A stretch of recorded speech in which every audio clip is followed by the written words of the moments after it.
Welcome to Canadian Justice. I'm Christine Van Gyn, and today we're having a conversation with Jane Boon about her experience as a teenager with car parts mogul Frank Stronach.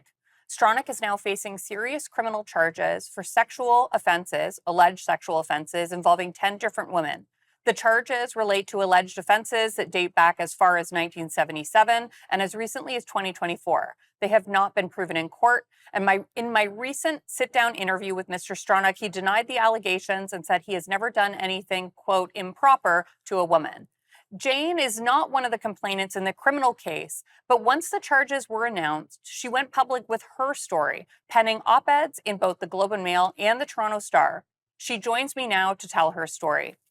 Jane, thank you so much for coming on. Maybe we could start from the beginning. You were a student that had received a scholarship and a competitive academic placement with Magna. Can you tell me about that and about your early interactions with Mr. Stronach at Magna? So it was a really special program through a General Motors Institute where we all had corporate sponsors. And these were pretty rich sponsorships. I estimate that my scholarship in sum was probably worth $250,000, and this was in the 80s.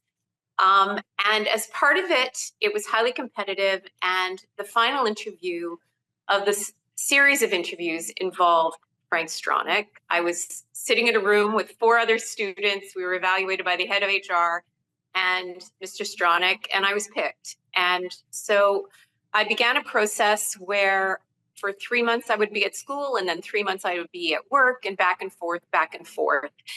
And the idea was that we would be groomed to run factories, to have important spots within the Magna ecosystem. But we would start at the beginning, from the ground floor.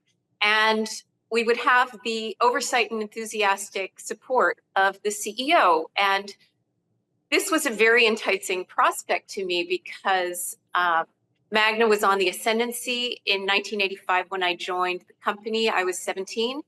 And the prospect of being on the ground floor or close to the ground floor of a company that was poised to really boom was such a unique opportunity, and I was really eager to participate.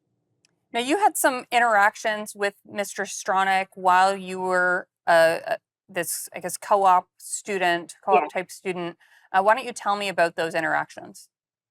So he would attend our end of term meetings, for instance. We would each get together as a group at the end of every work term, and Stronach would come in and talk to us and philosophize on our presence and describe, our futures as he imagined them. And then, and you also have to realize I was the only woman in a program of about 20 people.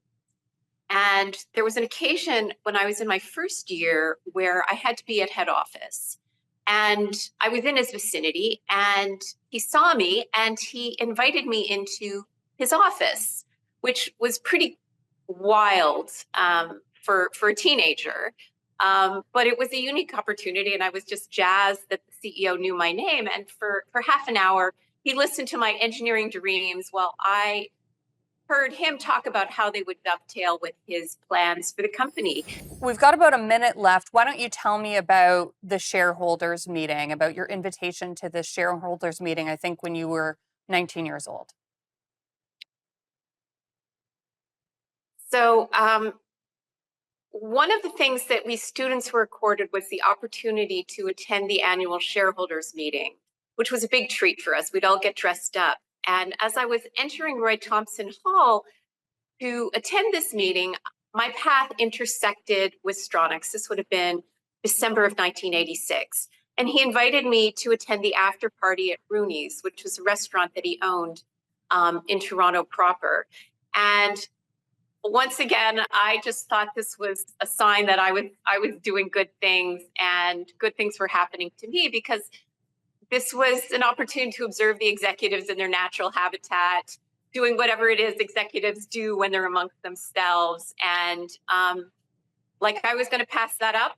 Absolutely not. So I showed up and didn't know a soul, hardly, and just tried to figure out how not to be kicked out. That was my goal. So we've got to go to commercial break, but I'm really interested in hearing what happened next. We'll be right back.